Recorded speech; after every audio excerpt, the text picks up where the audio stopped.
If you have a Samsung and you're using One UI 7 but you're not too keen, here's a few settings that you can change to make it a little bit more familiar. First up, I've shown this before, but I'll do it again. If you're not so keen on having your quick access panel separate to your notifications, here's how you can put them together. I mean, quick note, you can just swipe across and you will get to those screens. But on your quick access, if you go to the pencil icon at the top and then you go to this panel settings just there, here is where you can merge them back together. And then if we go back to the previous screen, what you can do then, you can reorder these panel settings. So let's say you want to have your brightness and volume a bit higher, just hold it and drag it. Same as if you want your music, where is that? Is that music there? You can move that and again, just drop it above where you want it.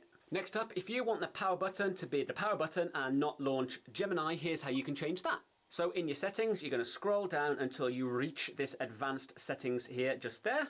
And here you can see the long press currently is set to Gemini or Google. If I go into that there, here is the option you want, the power off option, select that. So now when I hold my power button, instead of Gemini, it allows me to power off my phone. Next up, some people aren't so keen on having their music player as this little pill at the bottom. You know, they're finding it a bit unintuitive to select when they're at the gym or whatever. Quick note though, you can just tap it and it will expand it, so it makes it easy to control. But if that's not good enough, here's a solution. Head over to Good Lock. Scroll down once you've installed it and go to this lock star here. Click on that just there, and then it will load up your lock screen settings. And as you can see, you've got this lock star option there. Tap that just like that, and then find this app widgets just there. And then scroll down until you find your music player of choice. I use Spotify, so I'm going to select that just there.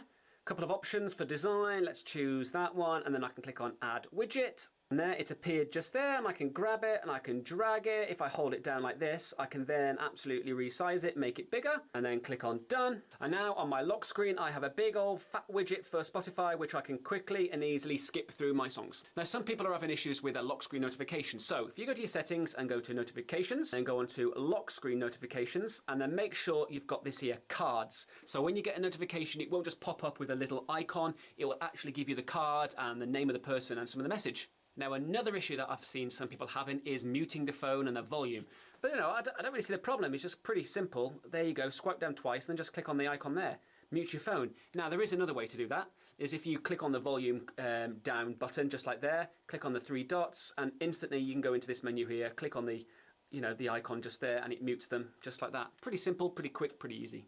Now, when it comes to things like your new battery icon just there, there's not a huge amount you can actually do about that unless you go into the Play Store and you can download a third-party app which will help you kind of customize your battery icon, but you would need to go into Good Lock and hide certain, you know, icon indicators, which is a whole new other video. But I hope that's kind of helpful. If there's anything that I've missed, please let me know and I'll do my best to try and help you enjoy One UI 7 like I have. I like it. It's easy peasy.